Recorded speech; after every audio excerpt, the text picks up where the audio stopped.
Well, hello, campers! Welcome to the first episode of Camping for Cryptids Live. I want to say that tomorrow, actually Friday, I am headed into Yosemite to look for something that probably doesn't exist. But before I do that, I want to sit down with all of you and talk about what we might be walking into. So I'm going to say hello to some of the viewers that are here on live stream with us. It looks like David is in the chat. David, I'm so glad you're here. Thank you for being part of this since the beginning. And I'm really looking forward to sharing a lot more of these adventures with you in the future. So I'm going to go ahead and get into the Yosemite Wildman, which is what we're going to be looking for this weekend. And I'm going to post the video probably Saturday. So I don't know if the Yosemite Wildman is something that most people are familiar with. It's definitely not as famous as Bigfoot, but some of the stories are way stranger. So I guess we could talk for a minute about what you can expect tonight on the live stream as well. We're going to talk about this legend for just a little bit. Then we're going to get into some of the viewer comments that people have left on the channel. And then we're going to also take a look at some of the stories about the Yosemite Wildman that people have posted on Reddit, some of their personal encounters and experiences. And then after that, we have some unboxings that we're going to do as well. And I'm really excited about those. So finally, it's going to be time for us to talk about the plan of action for when we are out in Yosemite this weekend. And I kind of want to hear from you what you think I should do, what you think I probably shouldn't do. And I was going to post a poll on YouTube, but I'm afraid that YouTube hasn't quite allowed me to do that yet. So you'll just have to respond in the chat with your ideas for now. And then probably several weeks down the road, they'll let me start posting polls on YouTube. So they say you need to have 500 subscribers, which we do now. So this live stream is also kind of a celebration for the viewers who have showed up and who have subscribed to the channel. So thank you, all of you, for being here tonight with me. And with that, I feel like it's probably time to get the fire started. So we're going to have a little campfire tonight here. I brought the Old Faithful Steakhouse Premium Odorless Charcoal Lighter. And we're going to go ahead and use some of this here and see what we can do with this little pile of wood. And okay, here we go. So I'm going to go ahead and get the lighter out. And here we go. Oop, get down here too. And so I don't know if you're going to be able to see that. Actually, I can tell it's showing up on the screen a little bit here. So it probably won't stay on there for very long. It's probably going to burn down, but it should be fun.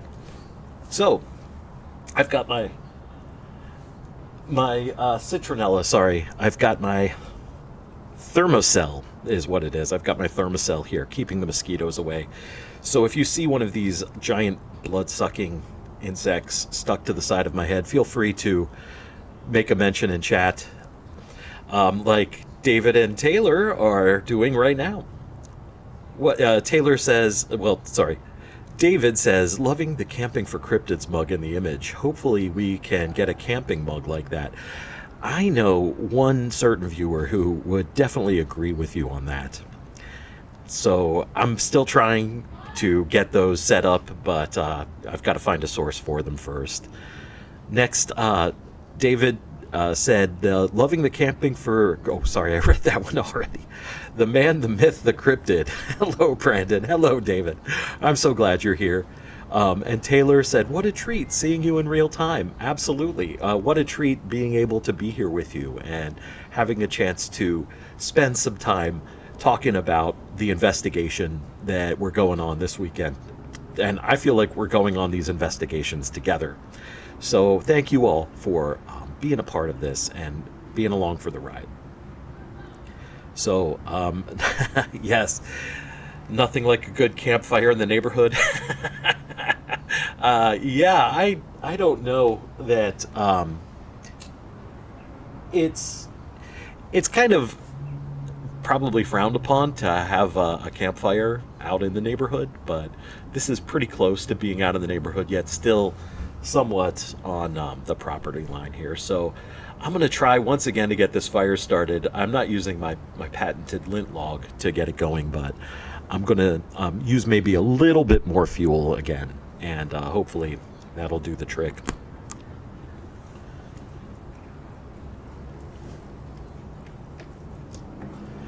Okay, I've doused it so good at this point that I am liable to set the fence on fire behind me. So let's all keep our fingers crossed that doesn't happen. What could go wrong?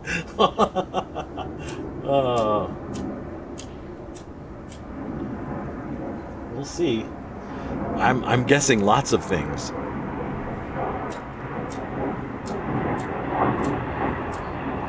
Okay, I'm not sure at this point if my lighter has any life left in it, so we'll let that recharge for just a second here. Oh, there it goes. Okay.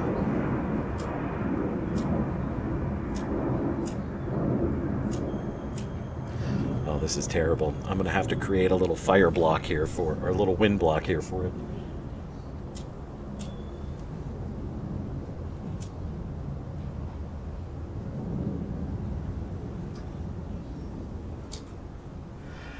All right.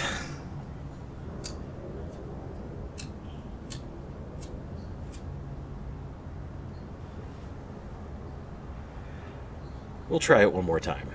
I think I've doused it with enough at this point. It should go up like the 4th of July.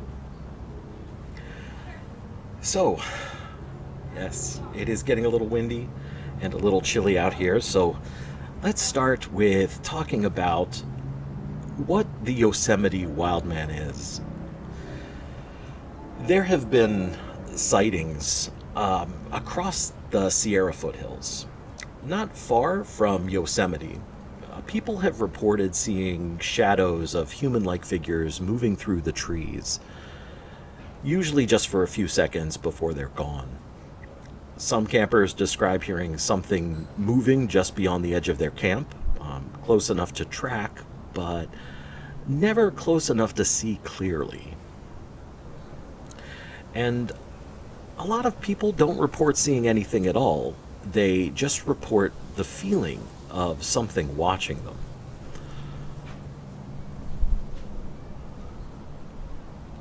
So, I guess the differences between Bigfoot and the Wildman is that maybe the Wildman is more broad and an older idea, and Bigfoot is more something modern, something that has taken hold in our civilization. It's sort of a modern interpretation of the Wildman. But really, the Wildman just represents somebody living outside of human society. So, I guess this leads to, why is Yosemite a hotspot for these Wildman sightings? Well, it is a pretty large scale forest that is quite dense, and it is a closed in area. I think that with the way that sound acts in Yosemite Valley too, it's a little different. It has a different effect on it. So that might be one reason that people report experiencing these sounds that we'll talk about later in some of the Reddit posts where people have shared their experiences with the Yosemite Wildman. So, I want to take a minute to go over some of the viewer comments that people have left. And I want to ask you too, before we do that, just your thoughts. Do you think that the wild man is just Bigfoot by another name? Or is this something different? So, I'm going to switch over here to some of our viewer stories.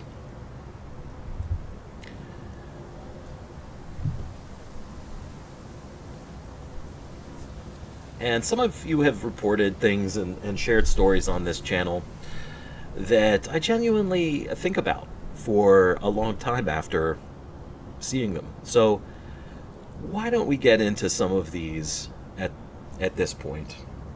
I want to start with one that someone left called Lemurians Camping, or Lemurians Checking on Stranded Campers. So this is from one of our viewers, Loves Africa 111, and this comment was left in response to the Camping for Lemurians episode. So we'll go ahead and read it. Good morning.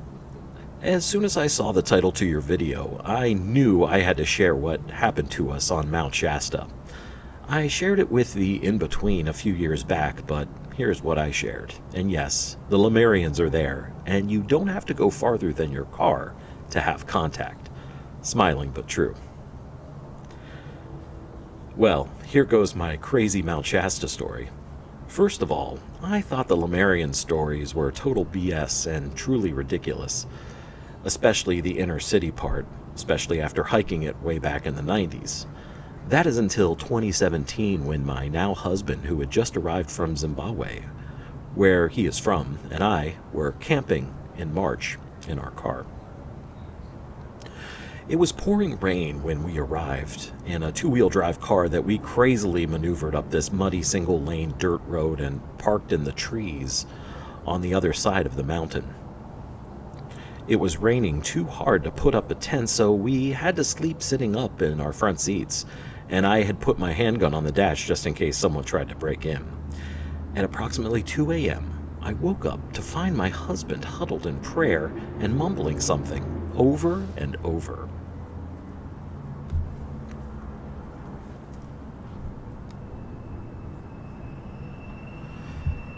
He was so distraught, I couldn't get him to speak to me, and he kept saying, "I'll tell you what's happening later."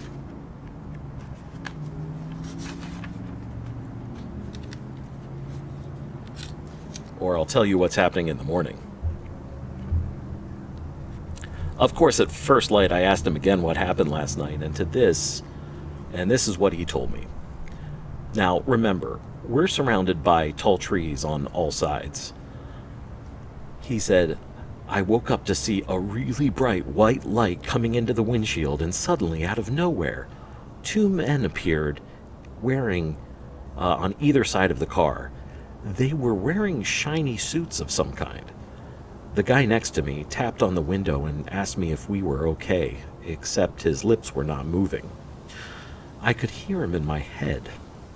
I told him we were okay, and then he said, 'Good,' and then disappeared instantly."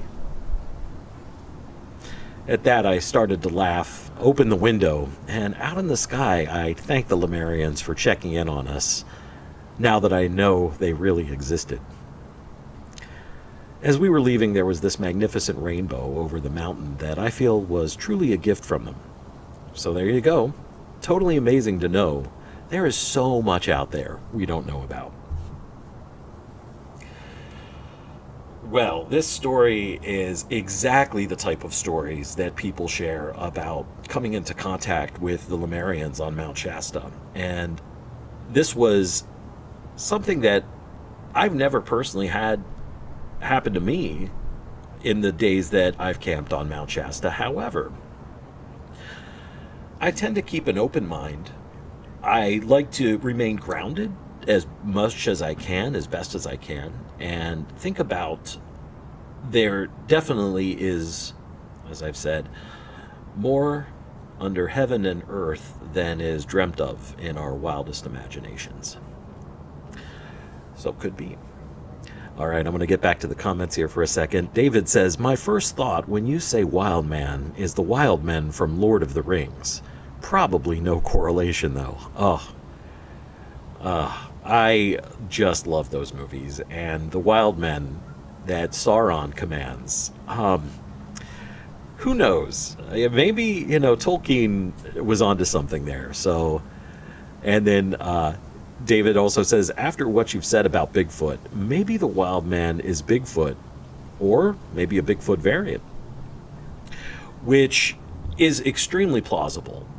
There are so many variants of Bigfoot that seem to be reported, especially in Yosemite. There was also something called the hog ape that Ansel Adams may have possibly come in contact with. I've spent some time looking for solid documentation on this, and I haven't found anything that I can corroborate specifically from Ansel Adams, the famous photographer, but I thought it was an interesting thought. And many people report seeing Bigfoot in this area. There's the Yeti, another reported variant of Bigfoot. The skunk ape, another reported variant of Bigfoot. Taylor says, I know I've heard of people referring to John Muir as the Yosemite Wildman.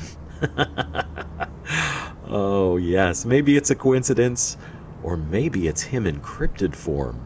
Ooh, John Muir might still be out there. We would be so lucky to actually come into contact with him out on one of our investigations. Next up is a story called A Voice from the Rocks. I'll try to remember to keep scrolling here so that you're able to keep up with us. So this story comes from OG Bullet 0918 in response to the Camping for the Fresno Nightcrawler episode.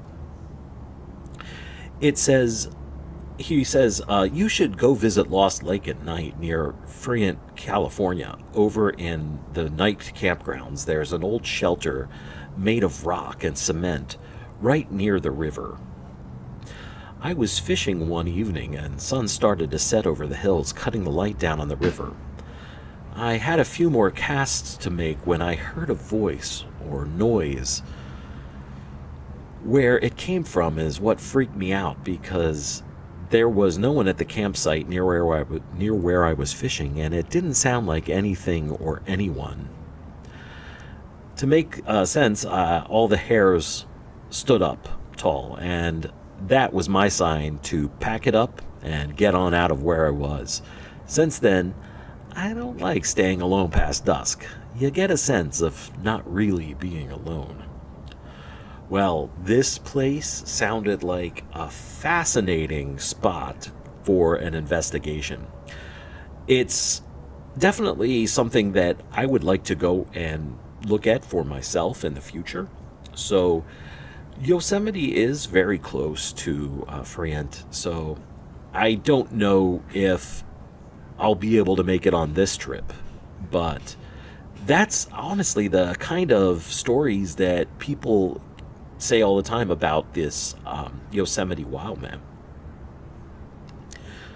I see Nan has joined the chat. Hi, Nan. It's so good to see you here. Thank you so much for showing up on the live stream and giving me some moral support.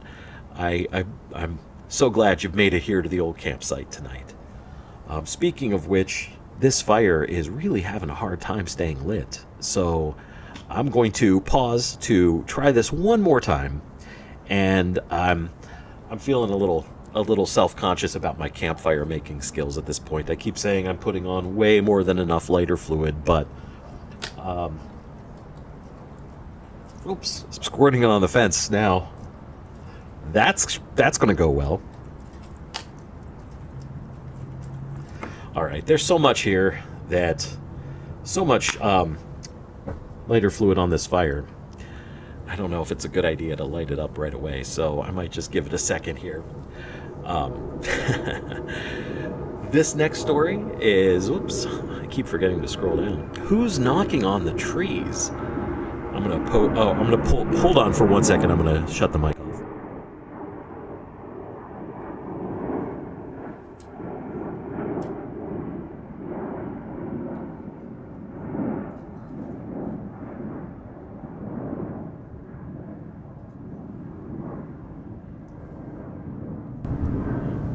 Okay, sorry about that. Sometimes there's some planes that are flying overhead, and this mic can pick up everything. So I wanted to make sure that.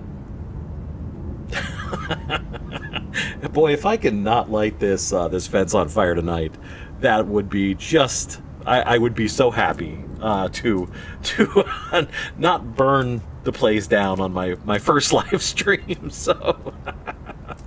Okay, Who's Knocking on the Trees by Robert Reed, 1720. This was in response to the Camping for Bigfoot episode. He says, that has happened to me. It turns out it was just a bear. It was my first time camping in the actual woods, so I didn't know what to do other than pray and call the state police.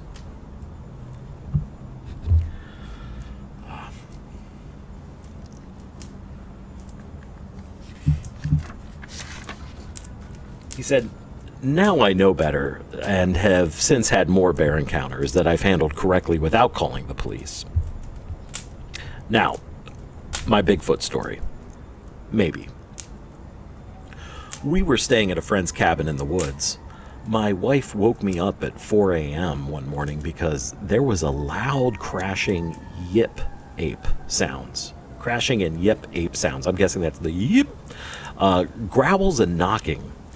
I heard all of this and was pretty scared, laughing out loud.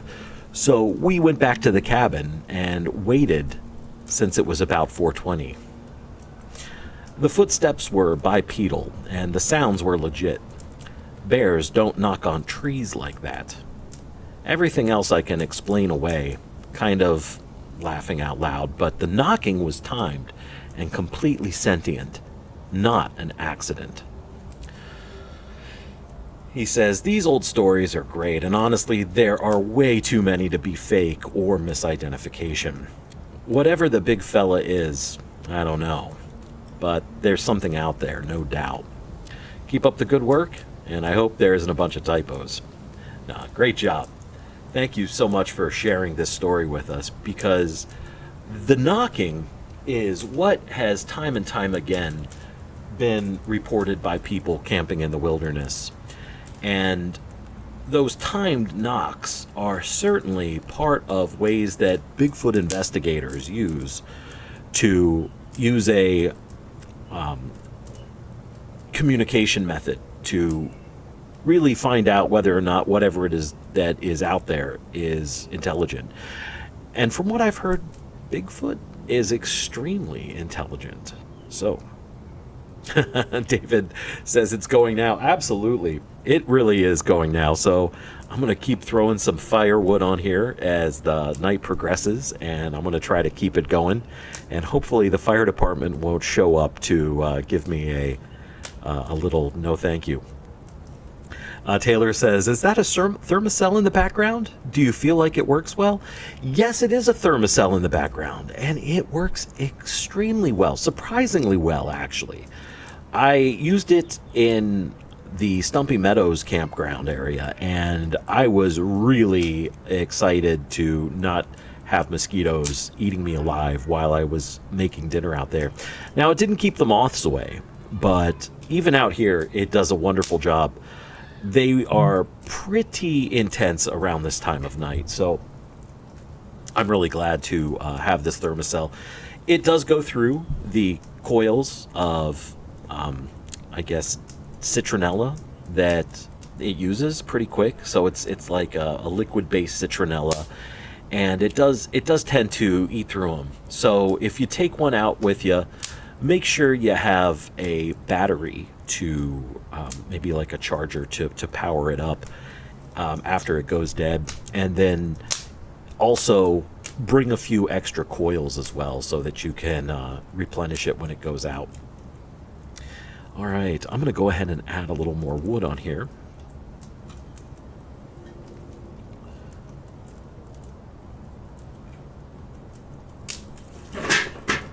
Oh boy. Let's see if I can move this wood off the fence. Yeah, there we go.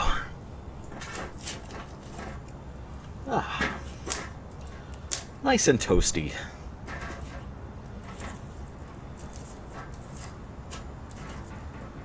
All right, yes, the wind is really blowing these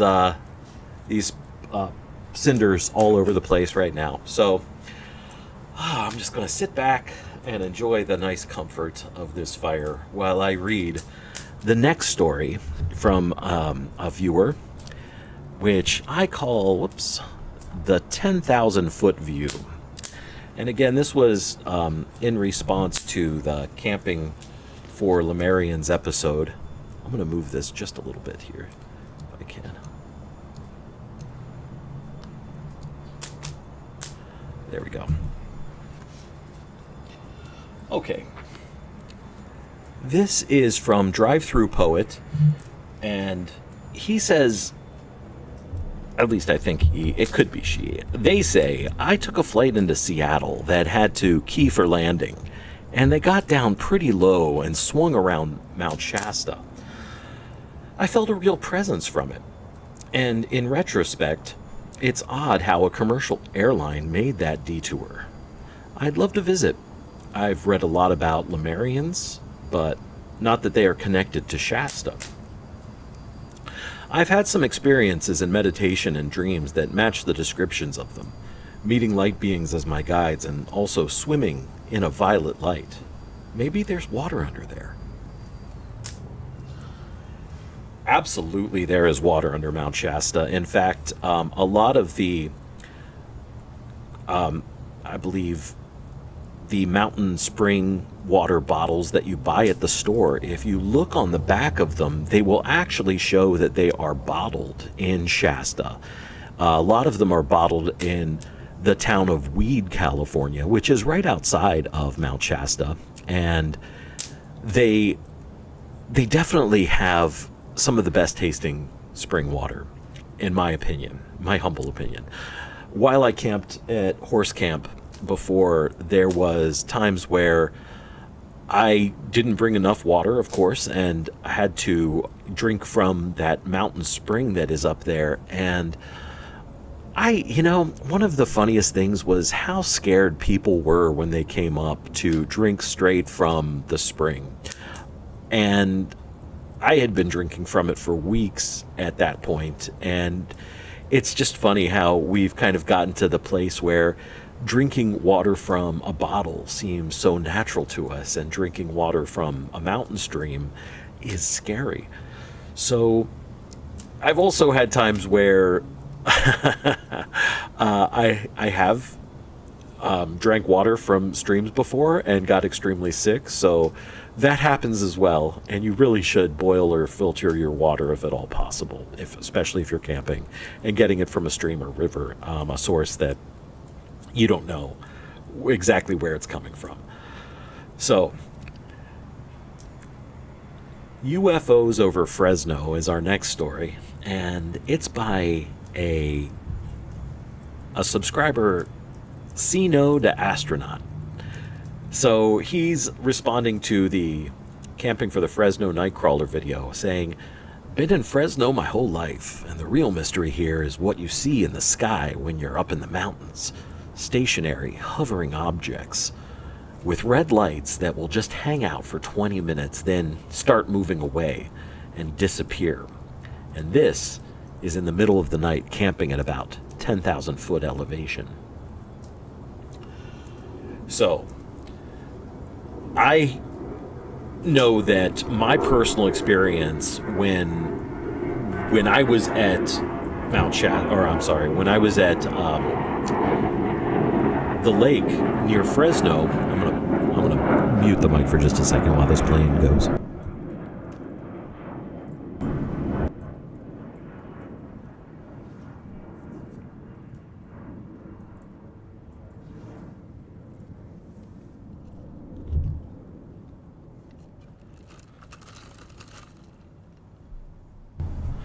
Okay, it should be gone now. And that's just one of the little caveats about having a live stream out in the open air. So thank you for bearing with me as I mute the mic from time to time. Taylor says that I might have to invest in one because mosquitoes love me. Thanks for the tip. Yes, definitely invest in a thermocell. I got mine at a fairly well-known place that lots of people shop at because they're known for their good prices. And it didn't cost, I think it was on sale at the time, it didn't cost more than $20, I think. This one has the lamp feature as well. So I really like that option of lighting it up. It does eat through the battery a little more, but it's always nice to have a secondary source of light when you're out in the woods. And you don't have to use the light on it, but I just thought that for tonight, since it was getting a little dark, it might be nice to have. So according to this viewer, C No to Astronaut, there are UFOs near the Fresno area in the mountains, kind of close to Yosemite. And that was my experience as well. I was completely blown away that when I was camping out there, I saw whatever it was. It was an unidentified flying object. There's just no doubt about it. Flying pretty low. And just like this viewer states, it did have kind of a red light. It was kind of glowing a little bit. So I was so glad that there was some independent corroboration of my experience while I was out there, because I thought, well, this can't just be something that one person experiences the first time that they're camping in the area. There's probably a repeated pattern of sightings in this area. Was what I thought, what I kind of hoped.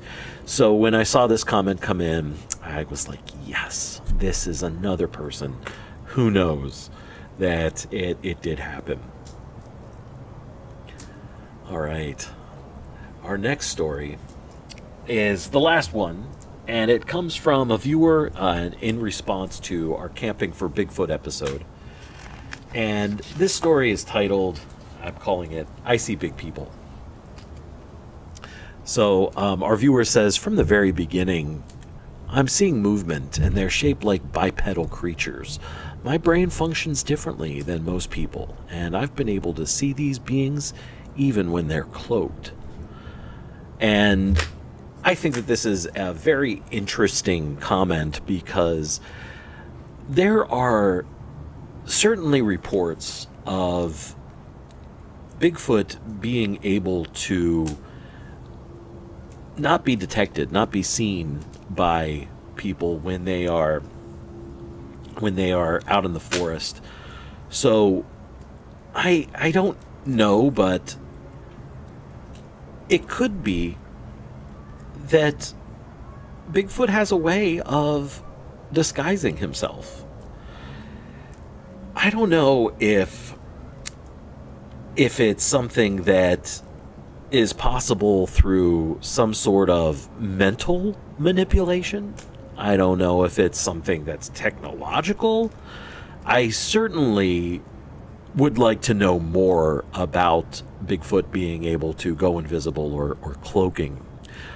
People have talked about Bigfoot being able to step into portals.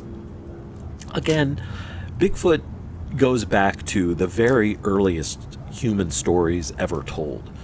And humans themselves have a tendency of giving themselves self-induced amnesia, so to speak, as a civilization. A lot of times there's been situations where humans have destroyed all of their stories, all of their knowledge, all of their collected learnings, such as the burning of the Library of Alexandria. This was one spot when human beings sort of gave themselves a cultural or a civilizations-wide lobotomy. So a lot of stories that may explain why Bigfoot is able to become invisible were lost. So I don't know, but it sure is interesting. And I really enjoyed this comment and reading it here with you tonight. All right. Next up, I feel like it is. I'm going to put another log on the fire over here, real quick.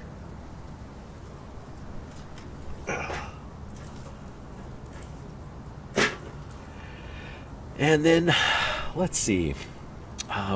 We've got a few more things to talk about and to do. I think that at this point, before we go into some of the Reddit stories about the Yosemite Wildman, we might talk about a little bit of a plan going forward, and then do some unboxing. So, for this weekend, I want to I'd like you to let me know actually what you think about the the Yosemite Wildman. Hi, it looks like Bigfoot Dwarf 4200 has joined us, and good evening. Thank you so much for coming out tonight and joining us in the live stream here. I am doing my best here to keep you entertained while we're doing the preparations for this weekend's investigation.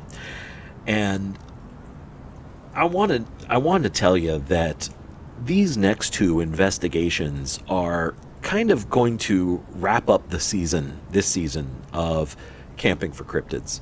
So the plan is to shoot the episode on the Yosemite Wildman, and then maybe one more episode before I'm going to take a little break to start shooting season number 2. The plan will be to go on a road trip, and we're going to some great places where tons of famous cryptids are. I'm not going to list all of the episodes that we're going to film. I'm going to put this on mute for just a second as this airplane goes by.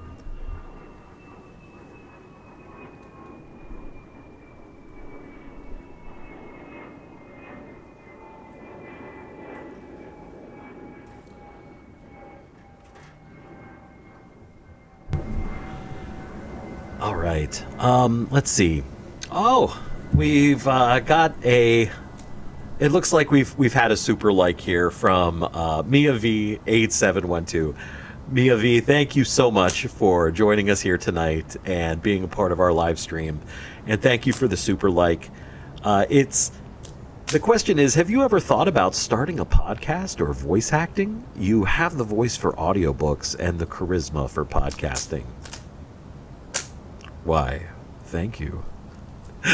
I would love to. That would be a really great supplement to my current career. I've definitely regretted not doing more voices on the story that I told when I was doing the Camping for Bigfoot episode. I really wanted to take some time and go full Matt Mercer and do as many stories as I could with every character's voice articulated and thought out. So I think I might be able to catch a little glimpse of that, a little maybe what it's like doing some of these episodes and telling some stories in the future. So my plan would be, or I guess my response would be, yes, I have thought about that. I would love to do a podcast or do voice acting. In the meantime, I will settle for playing Dungeons and Dragons and working on these videos because they certainly light my love light up. All right, a couple more comments here from Taylor. David, looking forward to season 2. Thank you. I am looking so forward to season 2 as well. I'm gonna push the mic one more time. I'm gonna hit the mute button.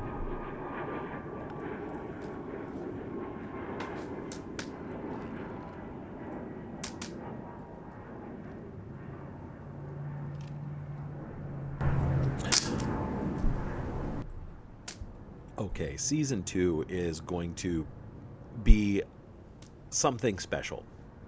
Of course, I can't say what is going to happen while we're out there, but it's. I feel like it's shaping up to be something great. So we are going to head east on a road trip, and I want to let you know that while I am filming these episodes, I'll be uploading shorts as I stop in different towns and locations along the way. But I'm not going to be able to upload any episodes until I get back to California, most likely. So you'll see me stopping from place to place and shooting episodes on the shorts, but it'll probably be close to the end of July before I am able to upload a full episode again after the Yosemite Wildman episode. I have maybe one more episode after the Yosemite Wildman episode, and maybe two, but then it's road trip time. So I'll be headed out east. I can tell you one of the locations is going to be Point Pleasant, West Virginia, where one of the most famous cryptids was sighted, the Mothman. And one of the other locations that I'm going to stop is in Ohio, where a new Bigfoot hotspot has really been popular. And so I'm going to investigate and hopefully bring you some great footage, some great evidence. And speaking of which, I'm going to read some more comments here.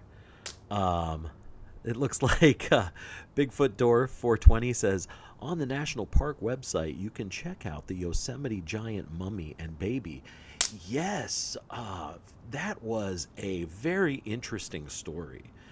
That there was a cave of, and I guess miners in the Yosemite Valley had discovered a mummy, and this is pretty well documented. People have supposedly shown pictures, and there's some rumors that it was sold to P.T. Barnum from Barnum and Bailey, and that this was something that maybe was talked about by some of the indigenous peoples of North America, that they had reported these dangerous beings who possibly were reasons why you didn't venture too far out of the camps, out of the areas, because there were dangerous beings in these places like Yosemite that were large and sometimes spiritual and sometimes not.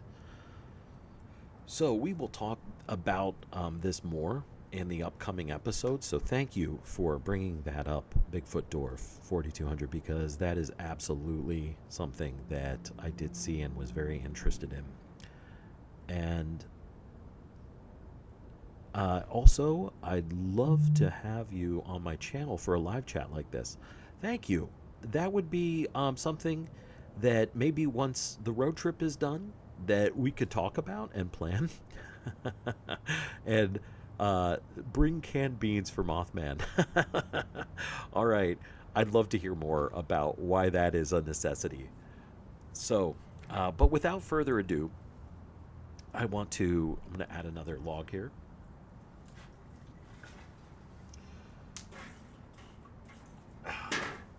So we have, excuse me, sorry, we have a little bit of time left, and before we finish this live chat, live stream, I did want to do an unboxing here because I've got some stuff that I'm pretty excited about sharing with you. So first up is this item. It is a, I don't know if you can see it here. This is a camping lantern. It is a Braun portable LED lantern, and it is 2,000 lumens, And it says try me. Oh boy, that is bright. Oh my gosh, that's even more bright. It says, oh my gosh, I can't see. Good night. Wow, that's just, my eyes are burning. Sorry, I didn't mean to scream into the mic. Okay, so this is going to be pretty amazing to, sorry, I'm completely night blind now. This is going to be a nice addition to the camping gear because I've definitely had some people comment that my lighting could be a little better. So I'm going to go ahead and unbox this item. And I will tell you, I got this one at Harbor Freight. It was, gosh, it was probably about $21. It could have been a little more. That light will bring Mothman to you. Absolutely. Calling all moths. Mothra, Mothman, you name it. Okay, so I'm going to go ahead and see here if I can hold this in the video light, or the video area while I take this out of the box. Okay, so here we go. I don't know if I could, if I should. I'll keep the box for now. I was going to toss it into the fire, but I'm going to toss it to the side. So this has got a little handle on the top, which is great if you have like a stake and you want to hold this up by the handle while it just kind of sits there on the stake and puts some light out on the campsite. And it also, I believe, has the ability to be a charging port for other things that you can charge with, like a USB-C adapter. And then it has this little hook on the top as well. So it's got a couple different ways that you can hang it up at your campsite, and a couple different ways for you to charge your items from it as well. So as you can see, it is definitely super bright and will come in quite handy when you're cooking those camp meals out there. So I'm looking forward to using this possibly in Yosemite on the next episode. All right. Next up, Bigfoot Dork for 4200 says, carry some mothballs just in case. Is that what you use to keep Mothman away? Possibly like a Bart Simpson style slingshot with some mothballs. Oh, that would surely not be good for establishing relations with the cryptids. The idea is to get them to come to you. All right, next up is another item that I picked up from Harbor Freight again. And this is, well, I actually can't show you this item because I have all of my streaming supplies out here on it at the moment, but it is a foldable camping table. So I'm using this at the moment here to keep my camp supplies on. I've got my drink in one of the drink holders that it's got right here. I've got the things that I'm pulling out to show you here on the bottom side of it, and it's a pretty good folding table. I'm actually really pleased with it, and I'm looking forward to being able to.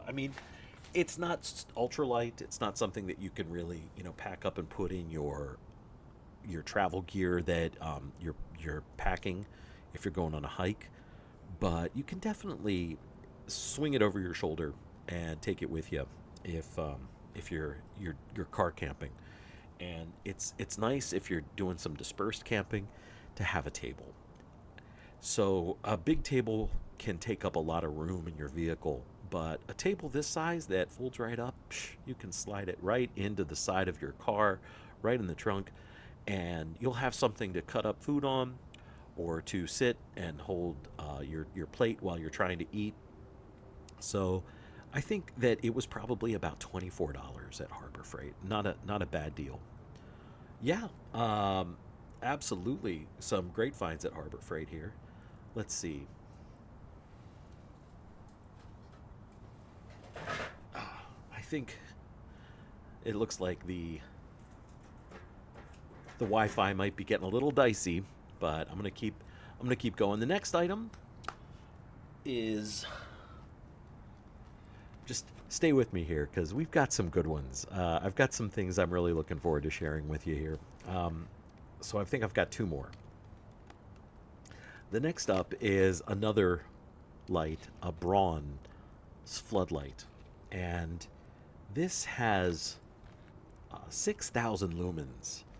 So this is going to be great for those nighttime investigations where I'm out in the woods alone. And if I hear something in the tent while I'm sleeping, I can, throw open the flap and maybe pull this sucker out and, throw the floodlight onto whatever's making the noise. At least that's the plan anyway. Okay, so if I can do this without slicing through myself, I'll be good. Okay. So it's got a clip on it if you want to, clip it to your belt. So it's got this pretty cool handle, and it's got a trigger. It's got a stand out here, so you can hook it to something. It's got, a stand, so if you want to put it down, you can stand it on something. And oh yeah, oh man, this is this is too much. All right, let me whoops. So that's the strobe setting. Let me point this out here. Maybe not a good idea to shoot it at oncoming traffic, but let's see. Hold on one second while I test it out. Okay, there's a pretty bright setting. I'm going to shoot it out here behind me, and we're going to take a look using this ultra bright 2,000 lumen spot floodlight. Okay, so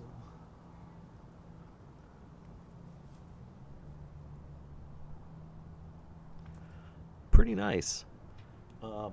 Yeah, I'm looking forward to having the opportunity to use this out in the field. So, pretty good choice here at Harbor Freight. Again, I think this was probably the more expensive one. This item was probably close to $50. But I do think that when you're doing these nighttime investigations, if there is something out there, this is definitely one of the... Yeah, it does look like a movie premiere light.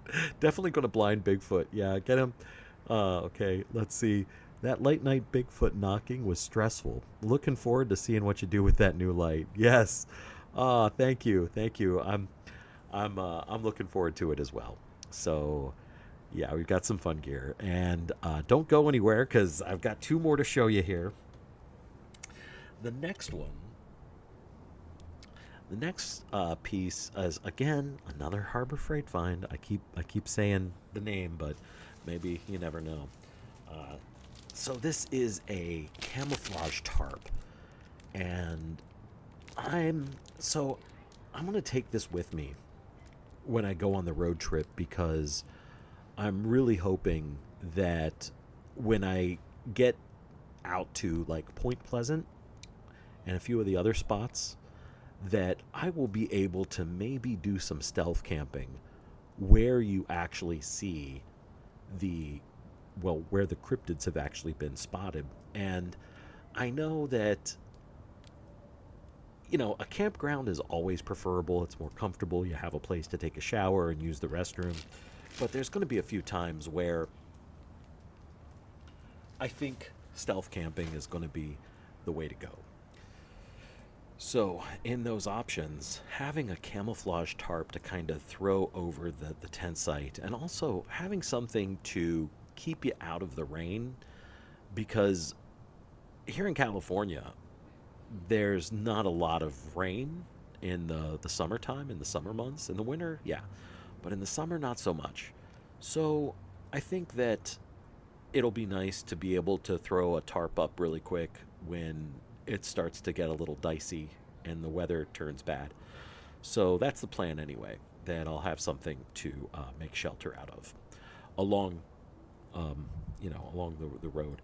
So let's see. All right. So the next item here, I'm really excited about. Actually, I said I've got two more. I said I had two more when I showed you the tarp, but I actually should have said I have three more because I have one that is pretty special here. This was, whoops, yep, there goes my water. That's all right.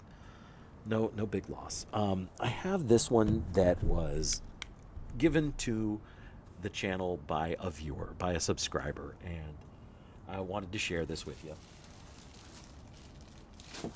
It is pretty cool, and personally something that I am really excited about. Okay, this is a campfire popcorn maker.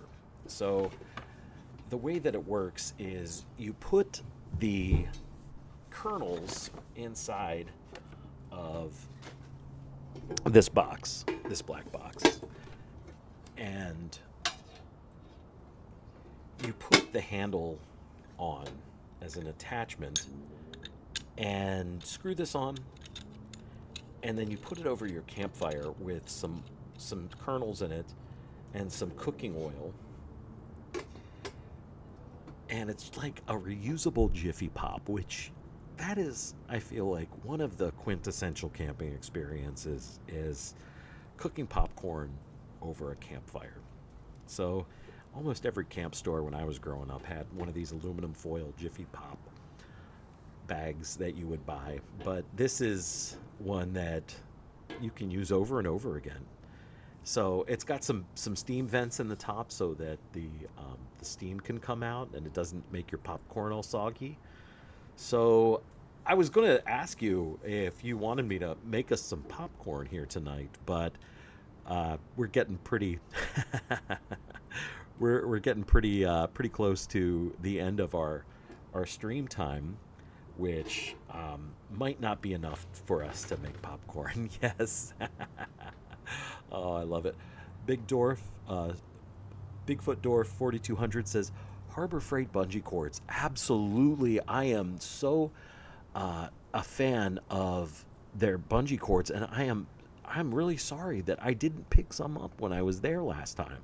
So thank you, Bigfoot Dwarf 4200, because I need to stop and get some of those before I head out, possibly on this next outing this weekend. All right. So it is time for the last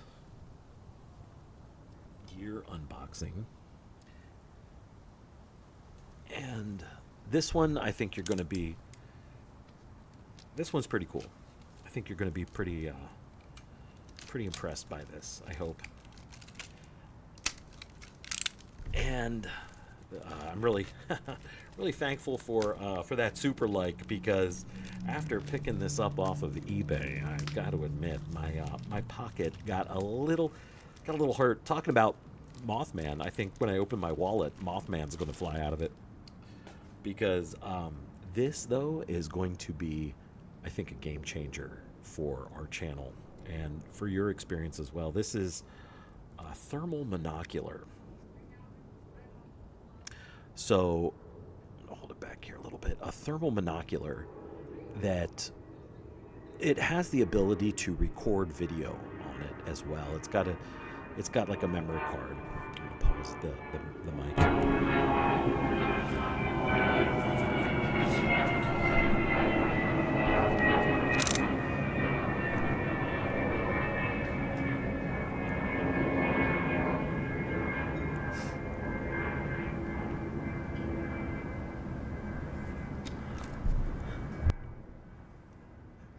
Tor 4200 says, at Elliot Spoon 7802. Elliot, oh, my man. Thank you for joining us here. Nice. I got a couple thermals and night visions. Nice. Yes.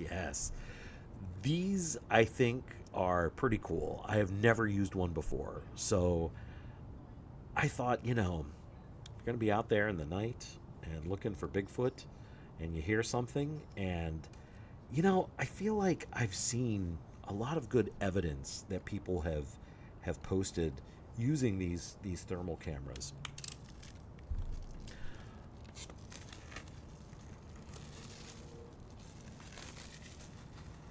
Oh, Taylor says you might get caught in a rainstorm. It looks like there's lightning in the background. There might be.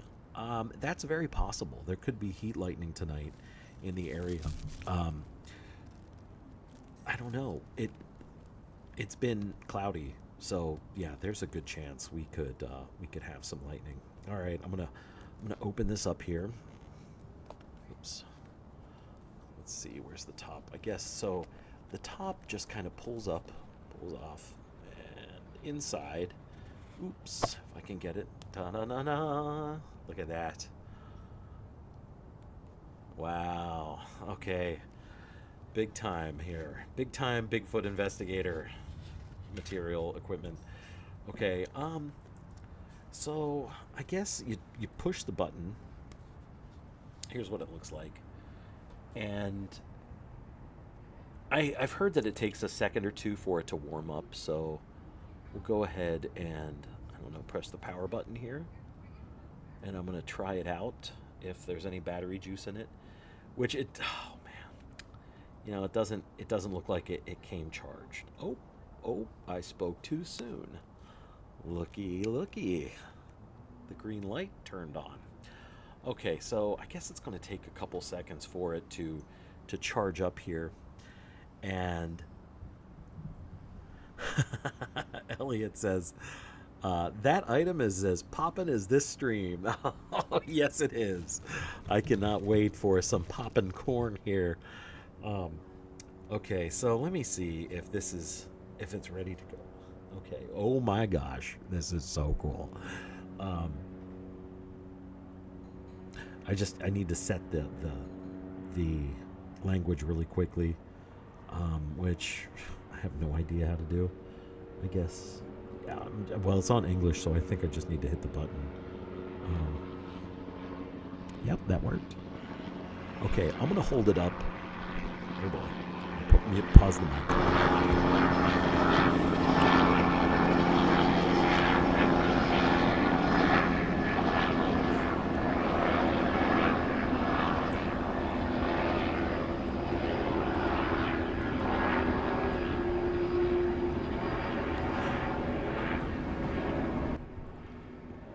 Okay, I'm going to hold this up to the camera, and I don't know if you're going to be able to see through it or not, but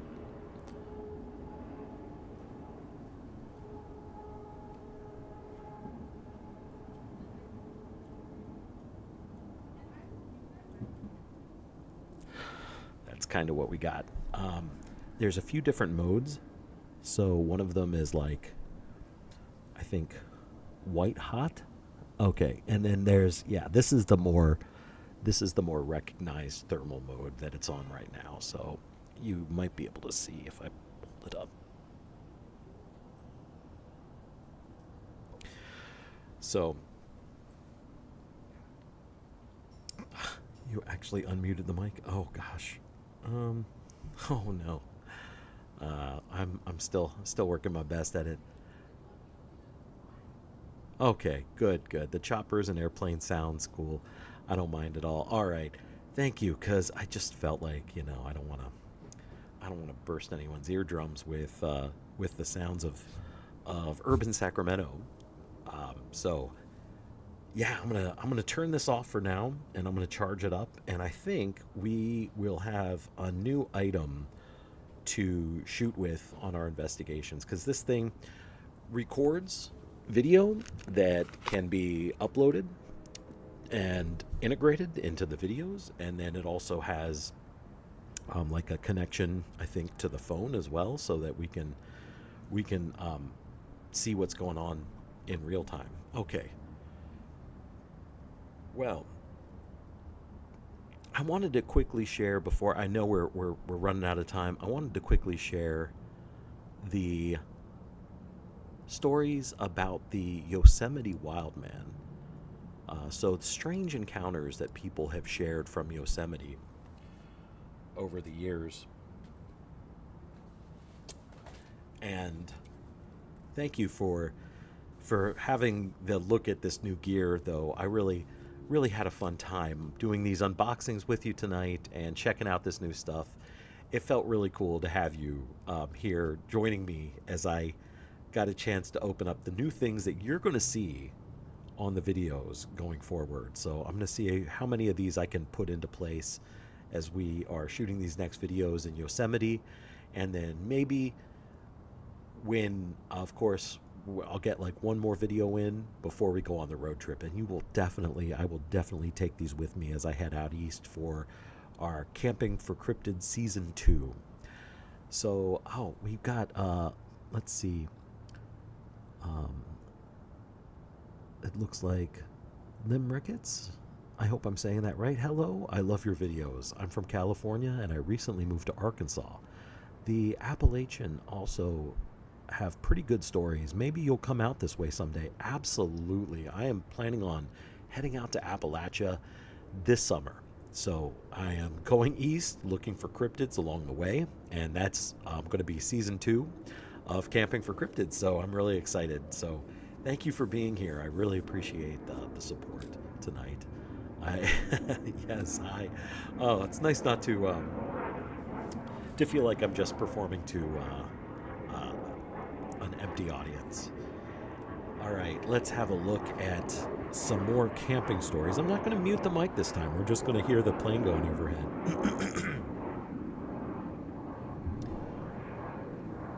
So, excuse me.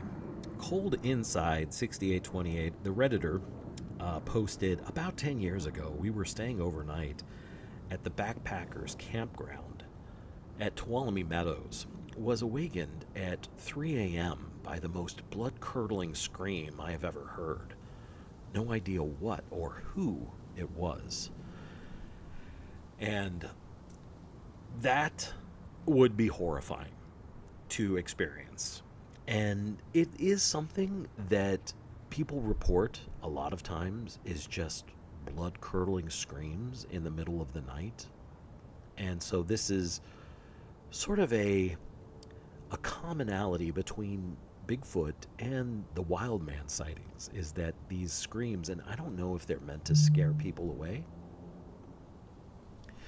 but they definitely would scare the living daylights out of me if I heard one in the middle of the night. And that has not happened yet, so I feel pretty lucky. The next story that we have is by a Redditor named Creamy Fish Fry, and it says, worked in Yosemite last year from August to December. There's this employee housing in the Curry Village area called Housekeeping Camp. And there's a stone bridge that leads to an amphitheater. Whenever it was nighttime, when I was walking back to my tent from work, I'd hear voices and whispering that was so insanely overwhelming. And you couldn't pinpoint where the voices were coming from. It's like it came from everywhere. And everyone I knew there had the same experience at that bridge. Never really saw anything, but definitely felt and heard things. My ex-boyfriend claimed he saw some weird portal-looking thing there, though. He wasn't a very credible person, laughing out loud. So that's an interesting point, is portals that these cryptids seem to be coming and going from. In fact, people have mentioned seeing thermals of Bigfoot like stepping into something that looked like a portal and disappearing. So, but then again, it doesn't sound like this ex-boyfriend was a very credible guy, so maybe not. But again, these are Yosemite Wildman type stories all the time. People are talking about voices, whispers coming from the outside of camp, where you can't seem to pinpoint who they're coming from or where they're coming from. So this is definitely one of the things that I will be looking for during our next investigation this weekend. All right. Next story from No One That Matters. This Redditor says, I saw a tall white creature looking into my window of my vehicle multiple times while camping below Yosemite. Been 2 years and I still think about it daily. I sometimes see them when I close my eyes at night. I love camping there, but I'm afraid to solo camp there, even with my force multiplier. I sometimes feel I might be another missing person in David's Missing 411. Crazy, I know, but seems I can't go out camping without strange things happening, like tapping on my back hatch or large footsteps next to my tent. And when I move, I heard this thing step away in a snap of a large stick. Seems like these encounters are increasing. I know this is probably a dead thread, but it feels good to get it out there. Ooh, yes. This is exactly what you don't want to happen to you while you are out camping in Yosemite, is seeing some large, tall, white creature looking into your back window. I'm not sure about the force multiplier, though. If anyone knows what this Redditor may have been referring to, I don't. I mean, to me, it sounds like a Star Wars video game, but maybe it's a vehicle? I don't know. Let's see. So, David says that was so cool. Would love to see more live streams as previews for your episodes that you post. Thank you. Yes, definitely. Lodi, Los Angeles, Humboldt County here. Oh, nice, Bigfoot Dwarf. You're right in the area. Oh, love to hear that. All right, we are almost done.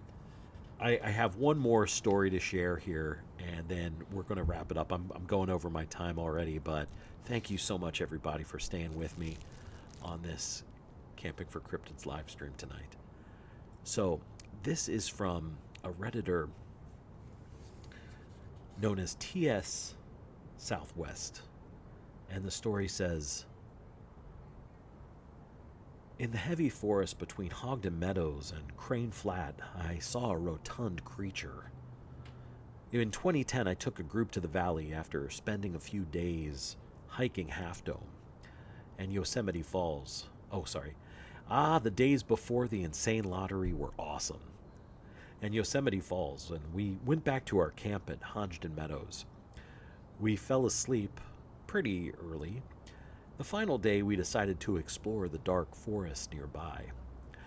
After a few moments of hiking, we started to hear a strange noise, a mix between growling and talking, only then to see a large, hairy, white, portly thing rise up on 2 feet, shout, and stumble into the forest. It was very odd. We found out later a 55-year-old Serbian tourist got blackout drunk the night before that. And that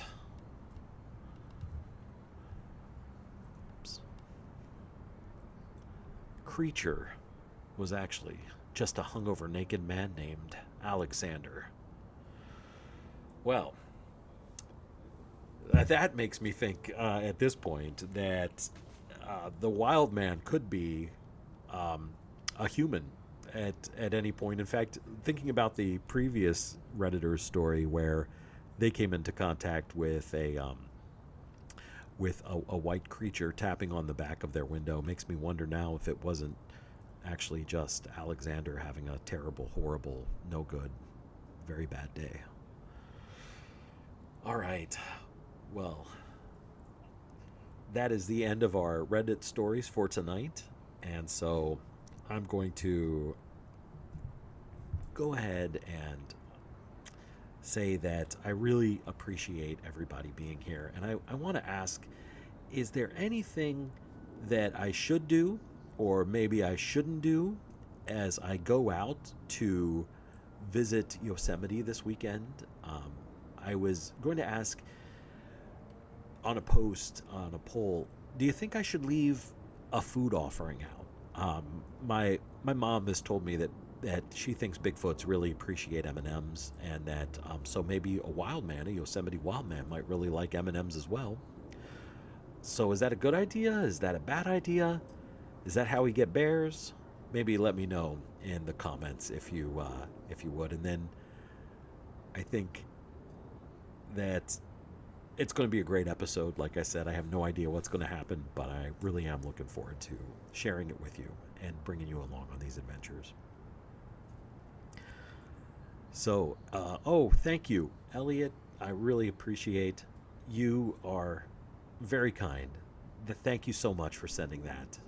I really appreciate it, and the support makes me feel I'm very humble to say that I want to be very humble and say I do appreciate it, because it's very important that I'm able to continue doing this. And I feel sometimes like maybe I'm crazy putting so much into it, but I really enjoy it, and I really enjoy being able to share it. And I thank you for helping support me in it. So, uh, I'm gonna go ahead and peanut butter M&Ms. If so, okay, peanut butter M&Ms. Sounds like we've got something that our Yosemite Wildman is gonna love. So I'm gonna bring some of those with me. I think leaving food out will attract bears. Oh, thank you, Nan. Oh, I think John Muir's favorite food was sourdough bread. Okay, Taylor, if our Yosemite Wildman does happen to be the great John Muir, then some sourdough bread might just be what brings him. All right, David says just don't attract the bears. You know what I have to say is that I did read that the thank you, the listeners, we the listeners think you're awesome. Thank you. I think you the viewers are awesome. I think that you're the best part about this channel. The true cryptids that we meet are the friends along the way. so, so I just feel like black bears aren't really a threat. I know that grizzlies, if this was grizzly country, they're something to be aware of. But the black bears in Yosemite, I know that you don't want them in your camp. You don't want them going through your car. You don't want them coming up to you. But very few people I have heard of are ever attacked by black bears. But I don't know of any grizzlies in Yosemite, so I'm not sure that I have to worry about a bear attack.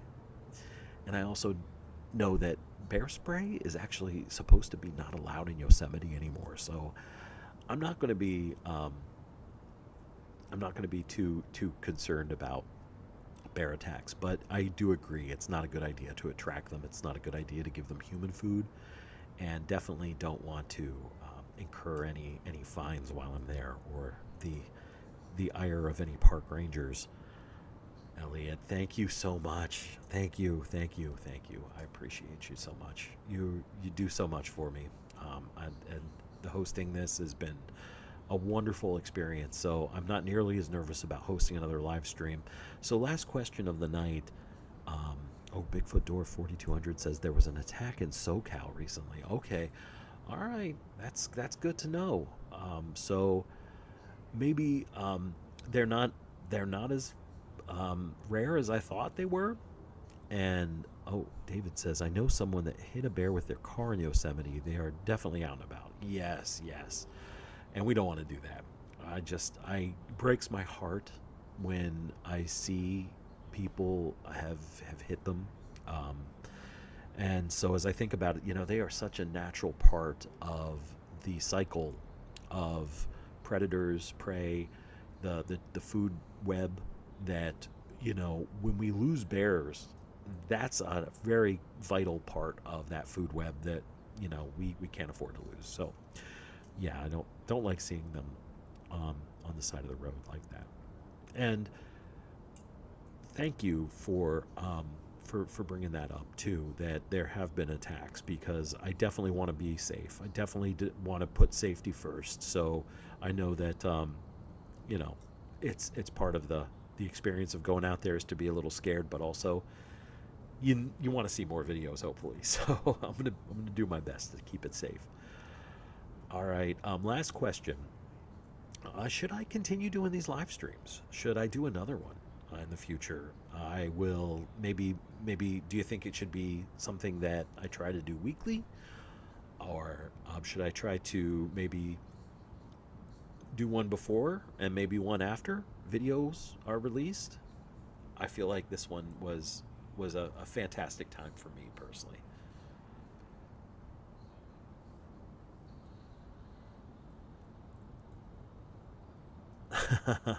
Woo, that's exactly why I have the crown and the number 2 by my name. And I bumped David to the number 3. Nice. Yes. Okay, David says yes. Ernest Cordero 5907 says, "Do more. Thank you, thank you." Okay. Bigfoot Door 4200 says, "The bear was living under a lady's house and had two cubs." Yes, okay.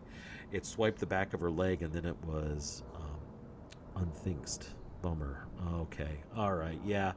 Yes, that's the thing. Bears, baby cubs, mama bears, right? Like when you see a baby bear, that's a sure sign. Stay away. Don't get close. They are adorable, but somebody said, the minute that you smell them is a good sign that they're in the area. So definitely be aware of, anytime you see a baby bear, mama bear is going to be there close by. Okay, it says yes, do more, and Limerickets Weekly. Okay, awesome. Okay, well, new goal unlocked. Weekly live stream. So, all right. Taylor says this was fun, and it definitely makes it feel like we are getting ready for the trip with you. Good. Yes, more live streams for sure. Thank you, Bigfoot Door 4200. Thank you so much for being here tonight, everybody. I'm going to go ahead and sign off for this live stream of Camping Out for Cryptids. And I want to say thank you to everybody who stayed with me. And I think we're going to see more of each other in the near future here. So be on the lookout. New video drops on Saturday of next week. And then we'll plan to do another live stream pretty soon after that. So make sure that you're subscribed so you'll know when that video goes up. And thank you again, everybody, for being here with me tonight. Have a great evening, everybody. Talk to you soon.